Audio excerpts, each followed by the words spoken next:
ഭഗവാൻ ശ്രീകൃഷ്ണൻ ഗോവർദ്ധനഗിരിയെ പൊക്കിയത് എന്തിനാണ്?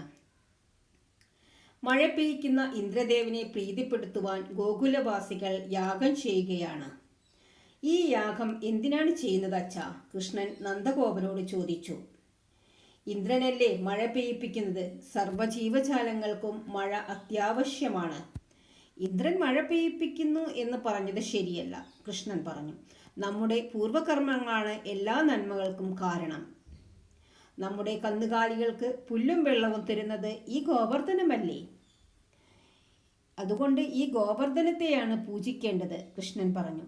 ഇത് കേട്ടപ്പോൾ എല്ലാവർക്കും തോന്നി ഗോവർദ്ധനത്തിനെയാണ് പൂജിക്കേണ്ടത് എന്ന്. അങ്ങനെ ഇന്ദ്രന് പകരം ഗോവർദ്ധനത്തിന് യാഗം ചെയ്തു തുടങ്ങി.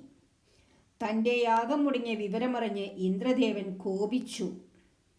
മഴ പെയ്ത് ഗോകുലം നശിക്കാൻ മേഘങ്ങളെ അയച്ചു. കാർമേഘങ്ങൾ ഇടിമിന്നലുമായി ഗോകുലത്തിൻ്റെ മുകളിൽ വന്ന് മഴ പെയ്യുവാൻ തുടങ്ങി.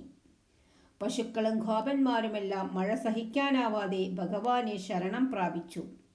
ആരും പേടിക്കേണ്ട, ഗോവർദ്ധനൻ നമ്മെ രക്ഷിക്കും എന്ന് പറഞ്ഞുകൊണ്ട് ഭഗവാൻ ഒരു കൈകൊണ്ട് ഗോവർദ്ധനത്തെ പൊക്കിപ്പിടിച്ചു.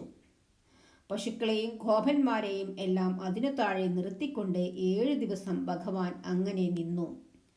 ആർക്കും വിശപ്പോ ദാഹമോ ഉണ്ടായിരുന്നില്ല.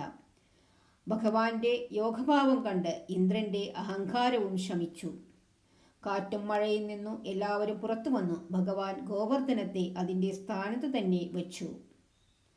എല്ലാ ലോകങ്ങളെയും ധരിക്കുന്ന ഭഗവാന് സാധിക്കാത്തതായി എന്തുണ്ട് ഈ ലോകത്തിൽ?